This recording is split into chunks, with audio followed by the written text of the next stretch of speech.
জয়পুরহাটের পাঁচবিবি হাটখোলা সীমান্তে কাঁটাতার এনে রেখেছে বিএসএফ। বিজিবি বাধায় শুরু করতে পারেনি কাজ। এই ঘটনায় আলোচনায় বসার কথা রয়েছে বিজিবি ও বিএসএফ এর।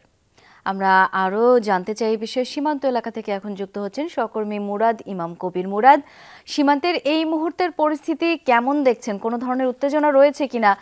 বিজিবি বিএসএফ বৈঠক ঠিক কখন নাগাদ শুরু হতে পারে জানাবেন। বর্তমান সীমান্ত পরিস্থিতি একেবারে স্বাভাবিক রয়েছে।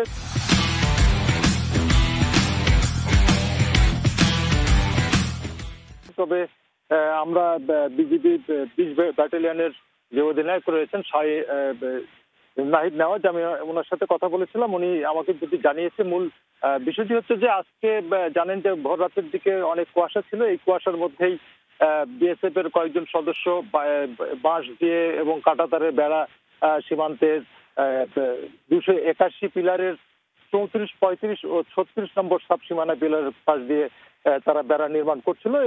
এ সময় স্থানীয় যে জনগণ, তারা বিষয়টি দেখতে পেয়ে বিজিবিকে খবর দেয়। তখন বিজিবি বিএসএফ কে কাজে বাধা দেয় এবং তখন থেকে কাজ বন্ধ রয়েছে।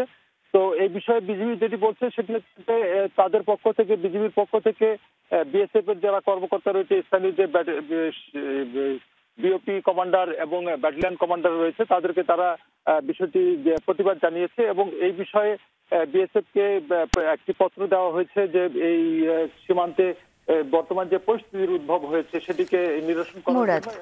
ধন্যবাদ আপনাকে।